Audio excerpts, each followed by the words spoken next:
Good day, students. Welcome back to this lecture on stock and commodity markets. Today we'll again be revising a few topics. The first one is the difference between primary and secondary markets. So let's begin. So as you all know, primary and secondary markets, they are places where securities in the form of shares, debentures, etc. are traded. So let's understand the difference. So the first basis is meaning. So primary market is a place for new shares. So when the company decides to raise capital, it is a primary market through which it raises capital. Secondary market, on the other hand, is a place where formerly issued securities, especially in primary market, are traded. Okay. So once securities are sold in primary market and secondary market, they are traded between investors. Okay. The other name for primary market is called new issue market. For secondary market, it is called after market. So what is the type of purchasing in primary market? It is direct. In secondary market, it is indirect. Direct because the amount is directly raised by the company. In secondary market, the securities only exchange hands between investors. The next point is on financing. So primary market helps supply funds for budding enterprises and also to existing companies for expansion or diversification. Secondary market doesn't provide additional funds to enterprises. Okay. Now the next thing is how many times can securities be sold? So in primary market it is just once. In secondary market it can be sold multiple times. And what is the nature of buying and selling in primary market? So in primary market, it is between the company and investors, and in secondary market, it is only between investors. The next point is who will gain the amount on sale of shares? So when the securities are sold, who is making profit? In primary market, it is the company which is raising capital, and in secondary market, it is the investors who make profit. Now, what are the intermediaries known in these two markets?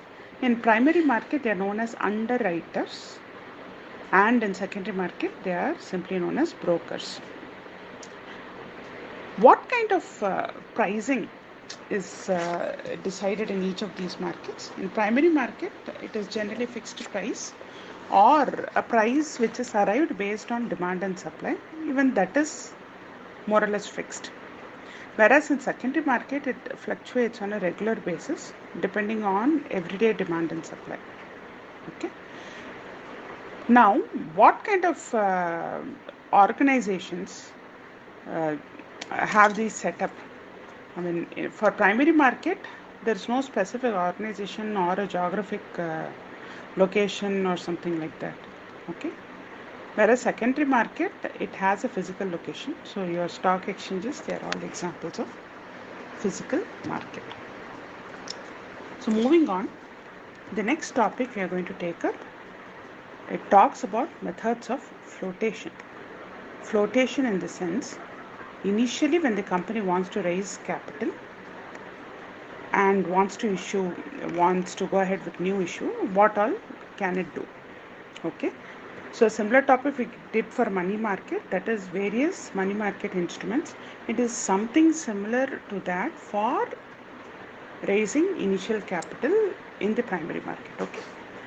So the first method is offer through prospectus. So this is the most popular method of raising funds, and this is very similar to your IPO or initial public offering. This involves inviting subscription from public through issue of prospectus. So prospectus gives the details of the company, why they are raising capital, what was its past, and what is it going to do in the future. So all the details are given in the prospectus, and it's a direct appeal made to investors so that they can raise capital. Okay. And there are other people involved in this process like the underwriters and different banks, and whatever capital is raised through this method of offer through prospectus, it is overseen by SEBI. Okay. The next method is offer for sale. So under this method, securities are not issued directly to public. Okay, but instead are offered for sale through intermediaries like issuing houses or stockbrokers. In this case, a company sells securities en bloc at an agreed price to these intermediaries, who in turn resell them to investing public. So they will simply sell all the shares to these intermediaries, and they in turn will take up the activity of selling it to public. This is offer for sale. The next is private placement. So in private placement, it is something very similar to offer for sale, but here the company will pick and choose institutional investors and also selected individuals to whom they will allot the securities. So they know these people are financially stable, and they will be able to raise capital much faster than going through the standard IPO process. So, and secondly, access to primary market can be expensive on account of various mandatory and non-mandatory expenses and also directions given by SEBI. So, private placement is the allotment of securities by approaching institutional investors and some selected individuals directly. Okay. Then moving on, the next is called a rights issue. Rights issue, it's a privilege. So we say, we have a right. That means it's a privilege. This is a privilege given to existing current shareholders. Okay, there are already shareholders.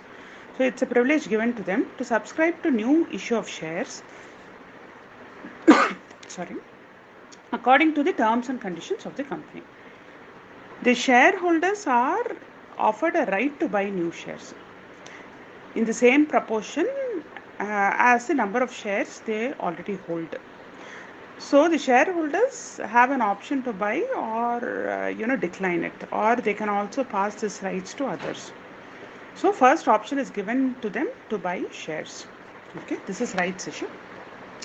Next one is called buyback shares. Now this is little different. A buyback is when a corporation purchases its own shares in the stock market. So what happens is, now the company is sufficiently well off, and they have already issued shares long time back. Now they have enough cash, so they decide to buy back shares from the market. They will themselves go to secondary market and buy some of their own shares.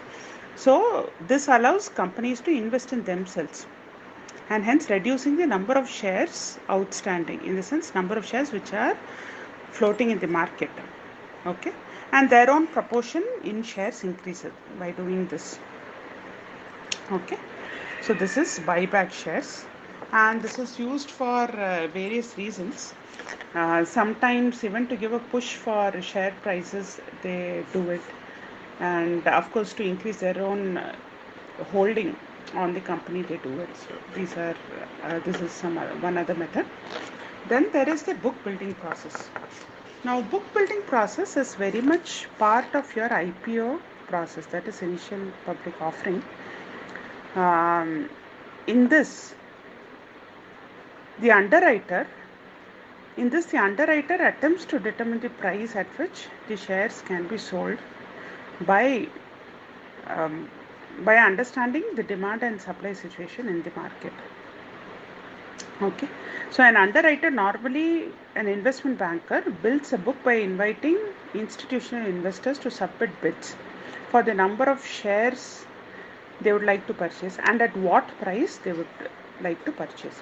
So based on such an assessment from multiple such institutional investors, they arrive at a price where they think it is most appropriate to price the shares. So this is again book building process, and this is part of initial public offering.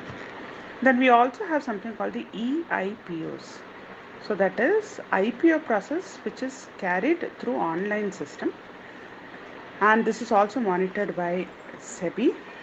So SEBI registered brokers have to be appointed for the purpose of transacting in EIPOs, and the issuer company should appoint a registrar to issue having electronic connectivity with the exchange. So somebody registered who has electronic connectivity to the exchange. And so registered brokers are required, and registrar who has a connectivity to exchange, that is also required. So whenever new issues floated through online system, this is called EIP. Okay, so with this, in the next lecture we will talk about the IPO process. Thank you so much, students.